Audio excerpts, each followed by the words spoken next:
Bismillahirrahmanirrahim. Assalamualaikum warahmatullahi wabarakatuh. Alhamdulillahilladzi hadana lihadza wa ma kunna linahtadiya laula an hadanallah. Asyhadu an la ilaha illallah wahdahu la syarikalah wa asyhadu anna Muhammadan abduhu wa rasuluh. Allahumma salli wa sallim ala sayyidina wa nabiyyina wa habibina Muhammad wa ala alihi wa sahbihi ajma'in. La hawla wa la quwata illa billahil aliyil azim. Amma ba'd. Alhamdulillah, syukur kita kepada Allah Subhanahu wa taala kerana dengan izinnya, dengan limpah dan kurnianya, maka dapat lagi kita bertemu dalam siri-siri tazkirah online. Alhamdulillah. Moga-moga apa yang akan disampaikan nanti memberi manfaat pada kita dan dapat menjadi sebagai ilmu pada kita yang mendorong kita untuk beramal bakti kepada Allah Subhanahu wa taala. Tuan-tuan, puan-puan, saudara-saudari yang dikasihi sekalian. Ketika kematian datang kepada sahabat Nabi Amru al-Ash radhiyallahu an, dia adalah seorang sahabat yang terkenal cerdik dan licik sehingga dipanggil dengan kancil Arab. Akan tetapi sungguh manusia tak akan kuasa berkilah atau mengelak dari kematian. Manusia kita ini tidak akan dapat mencari helah ataupun mengelak daripada alam kematian. Kematian telah membatalkan tipu daya orang-orang licik. Kematian mencabut kekuatan orang-orang yang kuat. Dan kematian menghancurkan kekayaan orang-orang yang kaya. Dan kematian juga dapat memisahkan di antara suami isteri, di antara anak-anak, di antara rakan tolan, dan memisahkan di antara harta-harta yang kita sayang di dunia ini. Sebab itu ketika sahabat Nabi Amru al-Ash menjelang kematiannya, putranya Abdullah berkata kepadanya, "Wahai ayahku, gambarkanlah padaku tentang kematian. Sebab engkaulah orang yang paling tepat menggambarkan kematian kepadaku saat ini." Maka jawab Amru al-Ash, sahabat Nabi, "Wahai anakku, demi Allah, seolah-olah gunung-gunung dunia diletakkan di atas dadaku. Dan sepertinya aku bernapas dari lubang-lubang jarum." Subhanallah, kata sahabat Nabi. Itu sahabat Nabi. Ya, sahabat Nabi yang bernama Amru al-Ash bila ditanya oleh putranya saat menjelang kematiannya. Kata Amru al-Ash, "Wahai anakku, demi Allah seolah-olah gunung-gunung di seluruh dunia ini diletakkan di dadanya. Di atas dada sahabat ini. Sehingga ia suka bernapas dan seolah ia bernapas daripada melalui lubang jarum." Subhanallah, tuan-tuan, lubang jarum yang halus itu bernapas di situ. Macam mana tu? Subhanallah. Itu keadaan orang yang hampir nazar. Ya, hampir mati. Cuba kita renungkan, tuan-tuan. Kita renungkan keadaan gunung ganang yang diletakkan di atas dada kita. Kemudian kita bernapas dalam lubang jarum. Subhanallah.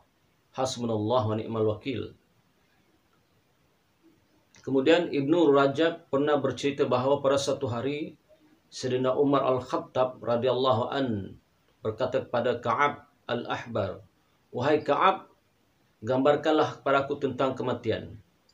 Maka Ka'ab menjawab, "Wahai Amirul Mukminin, perumpamaan kematian itu bagaikan seorang lelaki dipukul dengan duri pohon bidarah atau duri pohon talah." Talah ni jenis pohon yang berduri. Maka setiap duri dari ranting tersebut tertusuk. Setiap duri dari ranting tersebut tertusuk dan terkait pada badan seseorang. Kemudian duri-duri itu dicabut dengan kuat sehingga setiap daging yang terkait akan ikut tercabut dengannya. Subhanallah. Ya, Sayyidina Umar al-Khattab bertanya kepada seorang sahabat juga, kepada Ka'ab al-Ahbar, Kata Sayyidina Umar, wahai Ka'ab al-Ahbar, gambarkanlah kepadaku tentang kematian. Maknanya Sayyidina Umar minta sahabat ini menggambarkan keadaan kematian itu. Maka jawabnya, wahai Amirul Mukminin, perumpamaan kematian itu bagaikan seorang lelaki dipukul dengan duri pohon bidara, yakni pohon yang berduri. Maka setiap duri dari ranting tersebut tertusuk dan terkait pada badan seseorang, kemudian duri-duri itu dicabut dengan kuat sehingga setiap daging yang terkait akan ikut tercabut dengannya. Subhanallah, sakitnya ya Allah.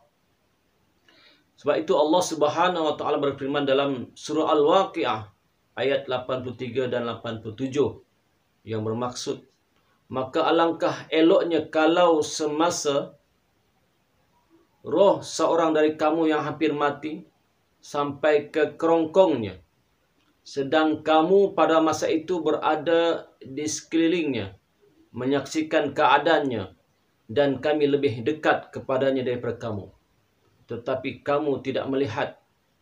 Maka bukankah elok kalau kamu orang-orang yang tidak dikuasai dan tidak tunduk kepada kekuasaan kami, kamu kembalikan roh itu kepada keadaan sebelumnya, jika betul kamu orang-orang yang benar. Surah Al-Waqiah. Tuan-tuan, sakaratul maut adalah benar-benar sebuah pertarungan dahsyat yang telah ditetapkan oleh Allah Subhanahu wa taala terhadap semua yang hidup. Hal ini Allah sebutkan di dalam surah Ar-Rahman ayat 26 dan 27 yang bermaksud segala yang ada di muka bumi ini pasti binasa. Ya. Allah berfirman dalam surah Ar-Rahman ayat 26 dan 27. Kullu man 'alaiha fani wa yabqa wajhu rabbika dzul jalali wal ikram. Maksudnya segala yang ada di atas muka bumi ini akan binasa dan musnah, dan yang akan kekal hanyalah zat Allah yang mempunyai kebesaran dan kemuliaan. Sadaqallahu azim. Kemudian Imam Hasan Al-Basri memberikan nasihat kepada anak-anak dan murid-muridnya. Kata Imam Hasan Al-Basri, kematian telah menodai dunia sehingga tak satu bahagian pun yang menjadi kesenangan bagi orang-orang yang memiliki hati. Sebagian orang berkata, kelemahan ahli perubatan adalah mengubati kematian. Benar tuan-tuan. Kelemahan para doktor adalah mengubati kematian. Kerana mati ini tidak ada ubatnya tuan-tuan. Berkumpullah seluruh doktor-doktor di atas muka bumi ini. Kalau sudah sampai masanya orang itu mati ataupun meninggal dunia ataupun wafat, maka tidak akan dapat dihalang. Karena ia sudah ketentuan Allah Subhanahu wa taala. Persoalannya tuan-tuan, bekalan yang kita bawa, persiapan yang kita bawa. Tuan-tuan, bila kembali kita besok ke alam barzah, ke alam akhirat, masuk ke alam kubur, kita akan menyesal. Menyesal tak sudah jika kita tidak ada buat persiapan, jika kita tidak ada bekalan, jika kita mati tidak membawa amalan-amalan yang baik, maka kita akan menyesal. Perumpamaannya tuan-tuan seperti orang yang hendak mengambil peperiksaan, orang yang hendak exam, mengambil peperiksaan umpamanya, maka dia tidak bersedia dengan pelajaran, dia tidak ulang kaji, dia tidak membaca, dan dia tidak buat persiapan. Maka menjelang saat waktu exam itu ataupun peperiksaan itu, dia tak boleh jawab semua soalan. Dia tak boleh jawab soalan-soalan yang dikemukakan di dalam soalan, kertas soalan itu. Dia tak boleh jawab. Kalau ada pun dia jawab cuma sedikit sahaja. Tetapi andai kata 100 soalan, 90 soalan dia tak boleh jawab, hanya 10 soalan saja dia boleh jawab. Macam mana perasaannya? Tentulah dikala dia menghadapi kertas ujian itu, dia akan rasa menyesal. Menyesal tak sudah. Ya Allah, kenapalah aku tak belajar dulu? Kenapalah aku tak belajar ni? Ya Allah, kenapalah aku tak belajar ni? Kenapa aku tak ulang kaji ni? Kenapa aku tak mengambil masa? Kenapa aku tak ambil peluang? Kenapa aku tak cari masa untuk belajar supaya senanglah aku menjawab soalan ini? Kenapa aku tak mencari masa untuk belajar supaya senang aku menjawab soalan ini? Kenapa? Ini akan timbul di saat orang yang menduduki peperiksaan ataupun exam tengah menjawab soalan. Tetapi ini cuma di dunia, tuan-tuan. Bahkan kalau kita gagal dalam peperiksaan di dunia ini, kita boleh ulang kaji ataupun ulangan ambil exam baru, kita buat persiapan betul-betul, kita ambil lagi supaya kita lulus dengan cemerlang. Tetapi di alam kubur, tuan-tuan, tidak ada yang istilahnya keluar kembali dari kubur. Tidak ada. Tidak ada manusia yang telah masuk kubur, keluar semula dari kubur untuk beramal ibadah. Inilah yang diminta oleh penghuni kubur. Semua penghuni dalam kubur meminta kepada Allah, Ya Allah, keluarkanlah kami semula ke alam dunia, walaupun sekejap, kerana kami telah menyaksikan kebenaran-Mu, Ya Allah. Kami telah menyaksikan apa yang dikatakan oleh Nabi itu adalah benar. Maka tolonglah, Ya Allah, keluarkanlah kami, Ya Allah, dari alam kubur ini, Ya Allah. Berilah kami kesempatan, Ya Allah, untuk beramal walaupun sekejap, Ya Allah. Itulah di antara rayuan penghuni-penghuni kubur. Tidak ada peluang lagi, tuan-tuan. No way. Tidak ada peluang lagi kita untuk kita keluar daripada kubur. Insaflah. Insaflah dan renungkanlah. Buatlah persiapan, buatlah amalan, carilah ilmu untuk kita beramal ibadah sebagai persiapan kita menuju ke alam akhirat melalui pintu kubur. Kerana setiap manusia itu pasti mati. Kullun nafsin za'iqatul maut. Bukan sahaja manusia, semua makhluk pasti akan mati, kata Allah. Setiap yang bernyawa pasti akan mati. Bukan sahaja manusia, tetapi segala makhluk, termasuklah haiwan-haiwan, binatang-binatang itu, tumbuh-tumbuhan yang bernyawa, iblis dan syaitan dan segala jin akan mati. Bahkan seluruh alam ini akan musnah dan binasa. Tidak ada yang abadi, melainkan zat Allah yang maha besar dan maha mulia. Maka tuan-tuan, insaf dan renunglah. Ya, buatlah persiapan sebelum datangnya mati, yang mana semua orang ingin lari daripadanya.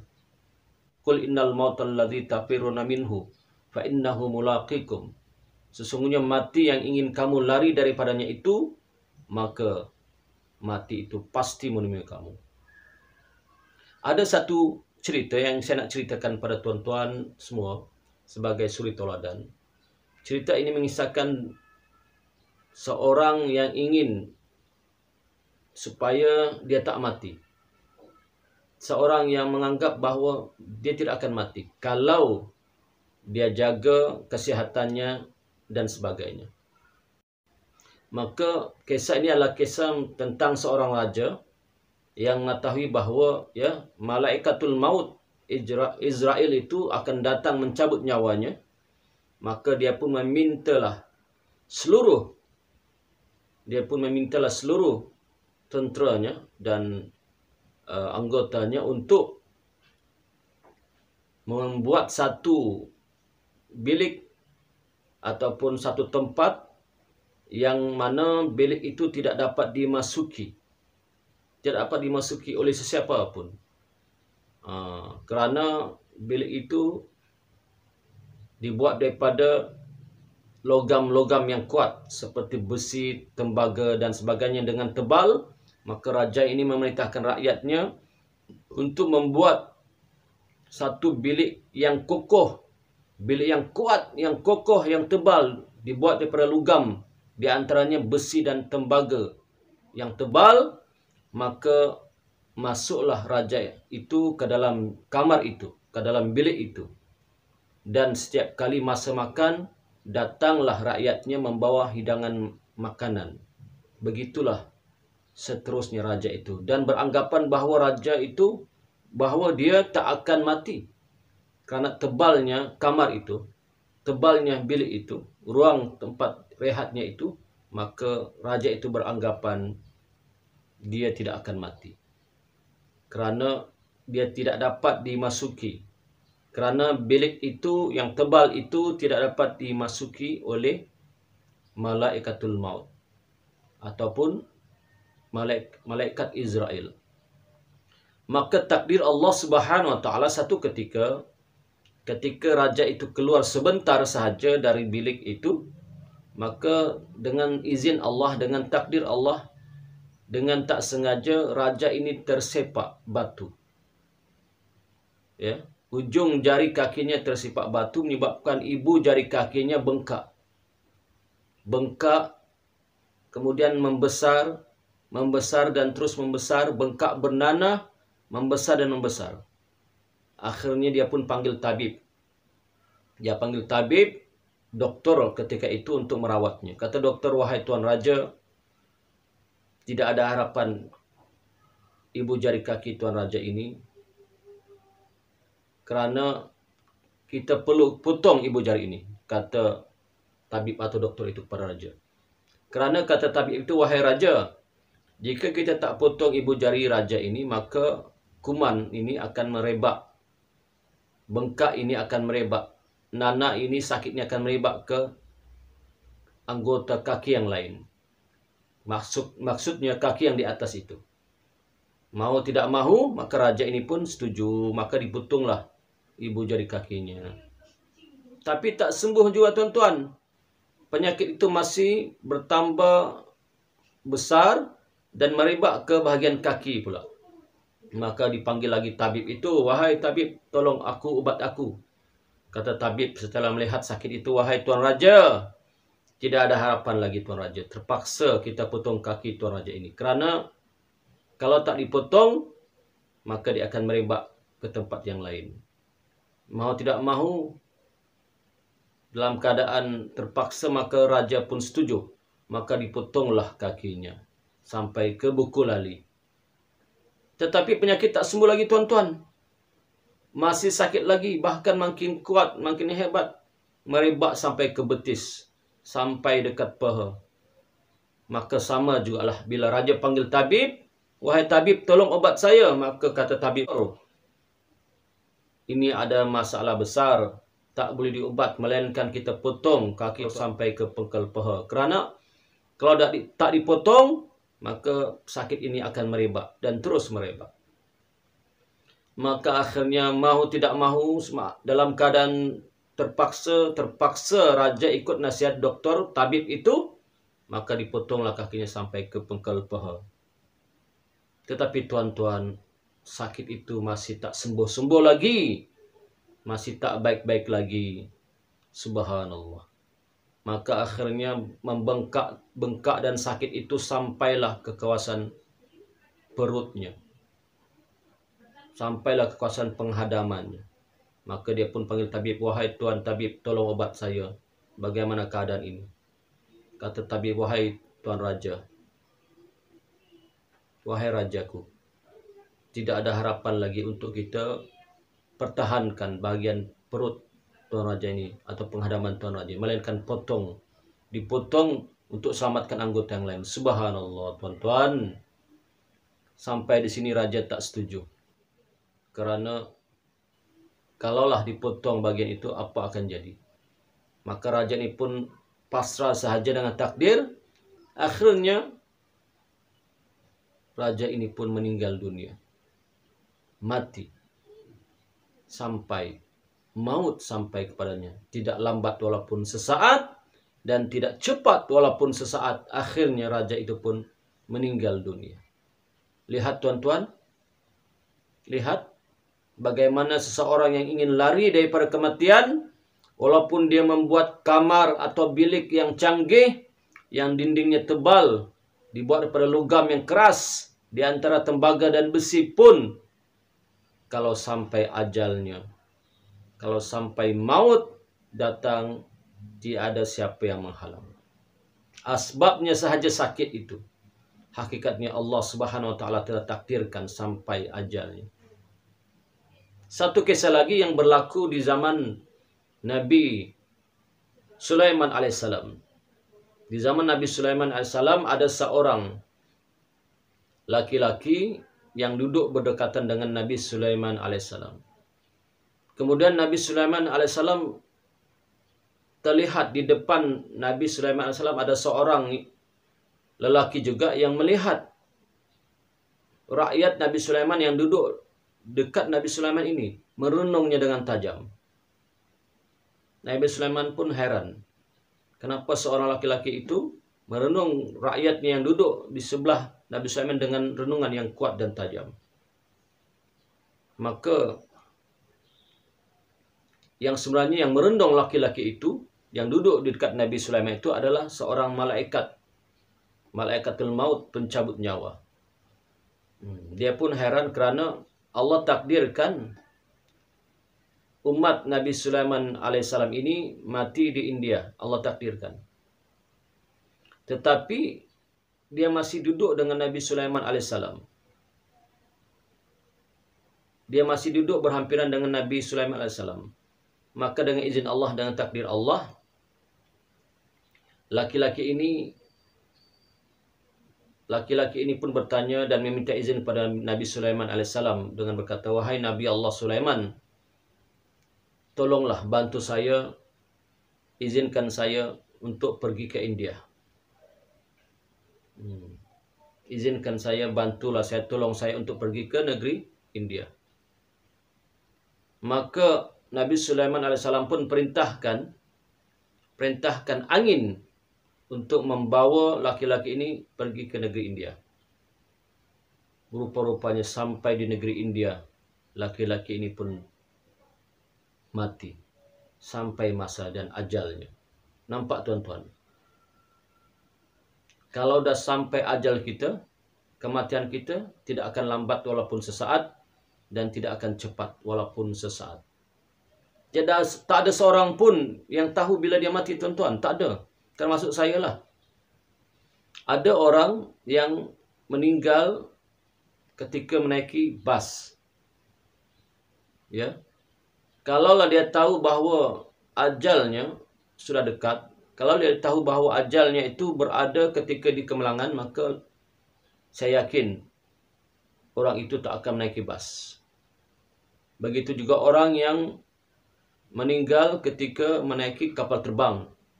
Kalaulah dia tahu bahawa ajalnya, mautnya akan berada di atas kapal terbang itu, apabila kapal terbang itu jatuh terhempas, kalaulah dia tahu, kalaulah manusia itu tahu, niscaya dia tak akan naik kapal terbang itu.